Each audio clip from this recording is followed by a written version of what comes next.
After what has felt like an eternity of excruciating, horrible, boring, international, pointless football, it is time to discuss the Premier League and its triumphant return. We've got some pretty interesting fixtures this week, so I figured there's no better time to talk about them. Kicking things off, and arguably the best game of the week, is going to be the Merseyside derby being played at Anfield. These games are always great to watch, but unfortunately I don't think it will be super entertaining this time, as we know how poor Everton are when they're away from Goodison Park, and Liverpool are one of the best teams in the league, so I think this is going to be a pretty easy win for Liverpool. Next up is Brentford versus Burnley. I think it's fair to say that both these sides have underperformed where people thought they were going to be this season. But for me, just because they're at home, and usually they're slightly better at home, I'm going to have to go for Brentford in this one. Next up is Bournemouth versus Wolves. And I think Gary O'Neill is going to have a bit of a revenge here. I think he was pretty unfairly let go by Bournemouth after doing a miraculous job keeping them up in the Premier League. Then he's gone to Wolves. Everyone kept saying he was going to be terrible at Wolves. Wolves are going to go down, and Wolves actually look like one of the teams who are probably safer. Certainly safer than Bournemouth are right now. Certainly safer than Sheffield United. Safer than Luton. Safer than Burnley. You could say safer than Brentford. The way they've been playing has actually been quite good. They're currently sitting on 8 points, undefeated in their last 3, unlike Bournemouth, who still haven't won a game yet this season. And I do think Wolves are going to do the business on them. Next up is Nottingham Forest versus Luton. And in this one, I'm going to have to go for a Nottingham Forest win. I think the quality between those two sides is just going to be too good for Luton to be able to get anything out of that game. Next up is Man City versus Brighton. And when these two teams faced the Etihad last season, Brighton just about lost it, but I thought they put in the better performance.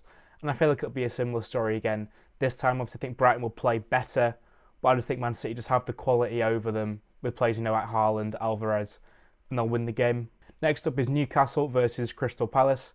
And look, obviously Crystal Palace, we've got some injury issues going on, which I know that's the thing you can say about lots of clubs, but I feel like that's affecting Palace a bit more than everyone else.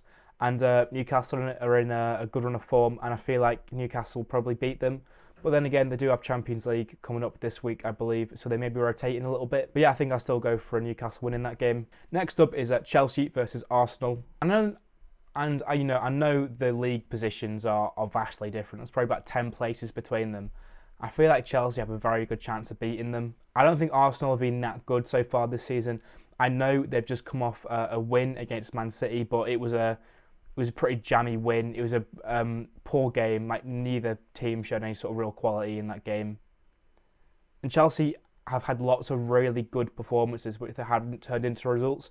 But now we're starting to see them turn those good performances into good results. And I just feel like this could be the game where Chelsea properly announce themselves as being back. Next up is Sheffield United versus Man United.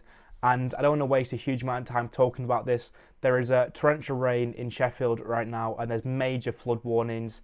And I'll be absolutely shocked if this game isn't called off. And that makes Paul Heckingbottom the luckiest man in the world. Because if he lost this game, which he would, because Sheffield United will lose, he would almost definitely lose his job, right? And the fact that Mother Nature has come and saved him is, I suppose, is a good sign for him. Maybe he can turn things around now. But yeah, if this game goes ahead, Man United will absolutely steamroll Sheffield United. Next up is Villa versus West Ham. I think this will be a pretty comfortable win for Villa. Don't really think West Ham have got a huge amount of quality, to be honest. And then finally, Tottenham versus Fulham. And I really do not think Fulham are very good. I think they've gone under the radar, but in my opinion, they're one of my favourites to go down. Certainly, I think they won't finish any higher than 15th. And I know that's mental to say based on their current league position, but watching them play, I don't think they're that good. And look, they may keep sneaking performances here and there, sneaking a couple of results, but yeah, I don't really see them as that good a team. And Tottenham are like the second best, if not the best team in the league right now. And I think Tottenham will do them in. So yeah, that's my predictions for this week of Premier League football. Thanks for watching.